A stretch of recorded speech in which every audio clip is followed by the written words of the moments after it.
അനിൽ രവിപുടി സംവിധാനം ചെയ്ത് തിയേറ്ററിലേക്ക് എത്തിയിരിക്കുന്ന ഏറ്റവും പുതിയ സിനിമ സംക്രാന്തിക്ക് വസ്തുനം.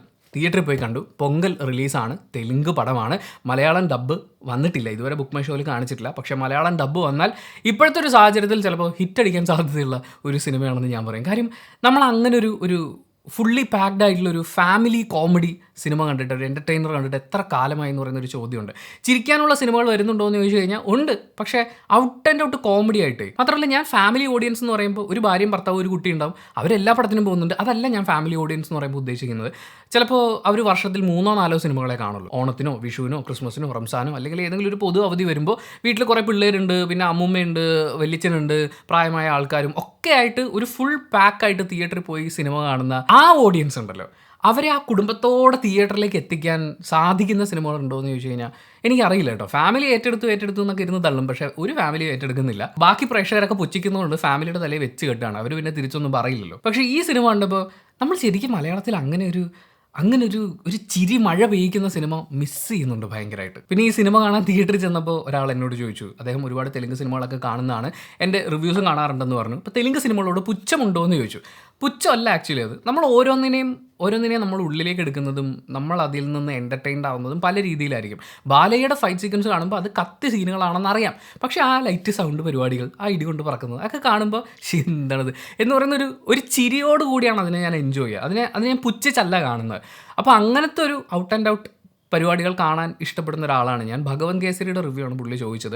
ഭഗവൻ കേസരിയിൽ ഞാൻ ഉദ്ദേശിച്ച ബാലയ്യനെ എനിക്ക് കാണാൻ പറ്റിയില്ല. നേരെ മറിച്ച് കുറച്ച് ഉപദേശങ്ങളും ആ ഒരു രീതിയിൽ മെസ്സേജൊക്കെ ആയിട്ട് പോകുന്നൊരു സിനിമയായിരുന്നു. അതിൻ്റെ ഒരു ചെറിയ നിരാശ, അല്ലാണ്ട് പുച്ഛമൊന്നുമില്ല. നമ്മളിപ്പോൾ പഴയ ബാലയ്യയുടെ ഡാൻസ് വീഡിയോസൊക്കെ കണ്ടിട്ടിരുന്ന് ചിരിക്കില്ലേ, നമ്മൾ ചിലപ്പോൾ പുറത്ത് കളിയാക്കൽ എന്ന് പറയുന്നൊരു എലമെൻ്റ് അവിടെ വരുമ്പോഴും നമ്മളെ ഏതെങ്കിലും ഒരു തരത്തിൽ എൻ്റർടൈൻ ചെയ്യാൻ ആ കണ്ടന്റിന് പറ്റുന്നുണ്ട്. അതവിടെ നിൽക്കട്ടെ, നമുക്ക് സംക്രാന്തിക്ക് വസ്തുനം സിനിമയെക്കുറിച്ച് സംസാരിക്കാം. തെലുങ്കിലാണ് കണ്ടത്, മലയാളം ഡബ്ബ് അവൈലബിൾ അല്ല. പക്ഷേ സബ് ടൈറ്റിൽ വെച്ചും സിനിമകൾ കണ്ട് എൻജോയ് ചെയ്യുന്ന ഒരാളാണെന്നുണ്ടെങ്കിൽ നല്ല രസമാണ് മാൻ. കുറേ ചിരിക്കാനുള്ള മൊമെൻറ്റുകളുണ്ട്. പഴയ നമ്മുടെ ജയറാം സിനിമകളൊക്കെ ഉണ്ടല്ലോ, മേലെ പറമ്പിൽ ആൺവീട്, അല്ലെങ്കിൽ ആദ്യത്തെ കൺമണിയാണ് കുറേ കൂടി റിലേറ്റ് ചെയ്യാൻ പറ്റുന്നത്. ഒരു ഫാമിലിയിൽ കുറേ ആൾക്കാരുണ്ടോ, അങ്ങോട്ടും ഇങ്ങോട്ടും കൗണ്ടർ അടിക്കുന്നു, പിന്നെ സ്ത്രീകളുടെ പൊതു സ്വഭാവത്തെ കുറിക്കുന്നത് എന്നുള്ള രീതിയിൽ തമാശകൾ വരും. അതിൽ നമുക്ക് വേറെ കുറേ എലമെൻറ്റുകളൊക്കെ പറയാനുണ്ട്. പക്ഷേ ഈ സിനിമ ആരെയും ഹേർട്ട് ചെയ്യുന്ന രീതിയിലോ ഭയങ്കര മോശമായി ചിത്രീകരിക്കുന്ന രീതിയിലോ അല്ല. വളരെ രസമായിട്ടാണ് അത് ഹാൻഡിൽ ചെയ്ത് പോകുന്നത്.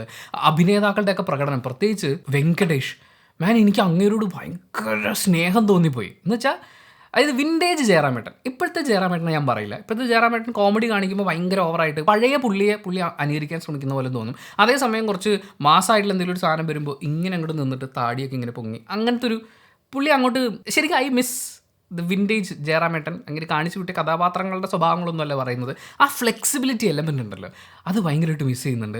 ഈ സിനിമയിൽ വെങ്കടേഷ് ഇങ്ങനെ നിറഞ്ഞാടുകയായിരുന്നു. ഞാൻ സിനിമ കാണുമ്പോഴും ആലോചിക്കുകയാണ്, ഇതെങ്ങാനും റീമേക്ക് ചെയ്ത് മലയാളത്തിൽ വന്ന ഏത് നടൻ ഇത് ചെയ്യാൻ പറ്റുമായിരിക്കും?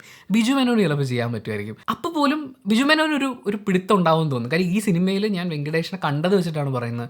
അങ്ങേരങ്ങ് അഴിഞ്ഞാടുകയാണ്. നല്ല രസമാണ് കണ്ടിരിക്കാൻ വേണ്ടി.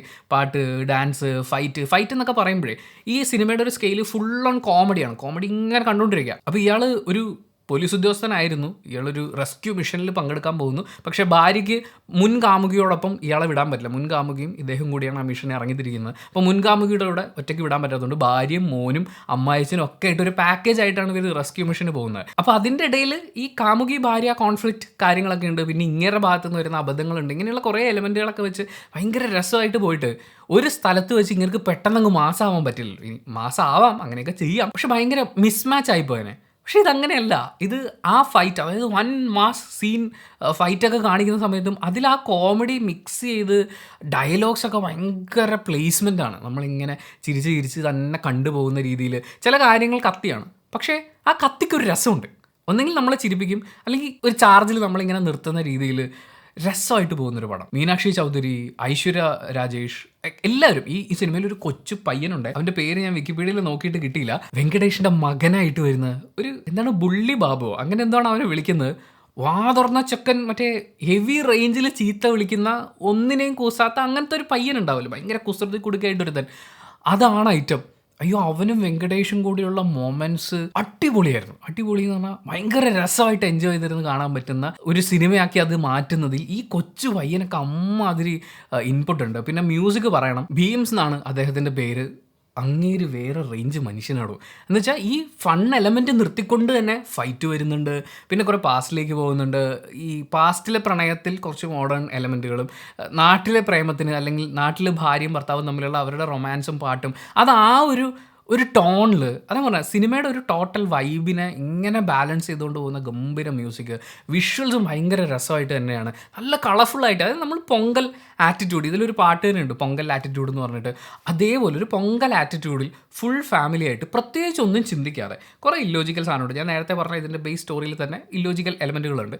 പക്ഷേ അതൊക്കെ അവിടെ നിൽക്കുമ്പോഴും നമുക്കിങ്ങനെ രസമായിട്ട് കുഞ്ഞു തമാശകൾ, ഇവൻ്റെ ഒരു കാര്യം എന്നൊക്കെ പറഞ്ഞ് നമ്മൾ ചിരിക്കില്ലേ, ആ രീതിയിലൊക്കെ എൻജോയ് ചെയ്ത് കാണാൻ പറ്റുന്നൊരു പടം. ലേശം ജെൻഡർ പൊളിറ്റിക്സ് വേണമെങ്കിൽ ആരോപിക്കാവുന്ന അങ്ങനെ അത്രയും വലിയൊരു ഹേർട്ടോ അത്രയും വലിയൊരു ഹെയ്റ്റോ ഒരു കാര്യത്തിനെതിരെ ഉണ്ടാക്കാത്തടത്തോളം നമ്മൾ അതിനെ അത്രയും അറ്റാക്ക് ചെയ്യേണ്ടതില്ലെന്നാണ് എനിക്ക് ഫീൽ ചെയ്യുന്നത്. ഈ സിനിമയിൽ എല്ലാം നല്ല രസമായിട്ടാണ് പോകുന്നത്. തെലുങ്ക് കേട്ടാൽ മനസ്സിലാവും എന്നുണ്ടെങ്കിൽ, അല്ലെങ്കിൽ സബ് ടൈറ്റിൽ മാത്രം വെച്ചും ഒരു സിനിമയെ അതിൻ്റെ ഇമോഷൻസിനെയും ആ ഫൺ എലമെൻറ്റിനെയും ഒക്കെ മനസ്സിലാക്കാൻ പറ്റും എന്നാണെങ്കിൽ നിങ്ങൾ ഈ സിനിമ മിസ് ചെയ്യരുതെന്ന് ഞാൻ പറയും. വളരെ ലൈറ്റായിട്ട് കൊച്ചു പിള്ളേരൊക്കെ ആയിട്ട് പോയിരുന്ന് കാണുമ്പോൾ ഒരു ഓളത്തിൽ ഒരു രസത്തിൽ കണ്ടിരിക്കാവുന്ന തരക്കേടില്ലാത്തൊരു പടം. പക്ഷേ ഈ ഹ്യൂമർ എലമെൻറ്റ് പറയുമ്പോൾ അവിടെ കൾച്ചറലായിട്ടുള്ള കുറച്ച് കാര്യങ്ങളും കൂടി കണക്റ്റ് ആവാനുണ്ട്. തെലുങ്ക് സിനിമകളൊക്കെ കണ്ട് ശീലമുള്ള ഒരാളാണെന്നുണ്ടെങ്കിൽ ഒരു നാടിനൊരു പൾസ് ഉണ്ടാവുമല്ലോ.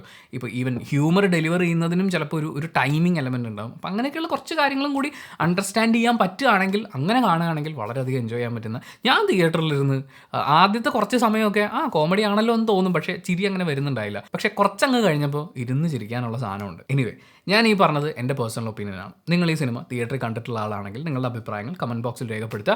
And thank you so much for watching this video. Video ഇഷ്ടപ്പെട്ടാൽ ലൈക്ക് ചെയ്യുക, കമൻറ്റ് ചെയ്യുക, ഷെയർ ചെയ്യുക, സബ്സ്ക്രൈബ് ചെയ്യുന്ന കാര്യം പരിഗണിക്കുക.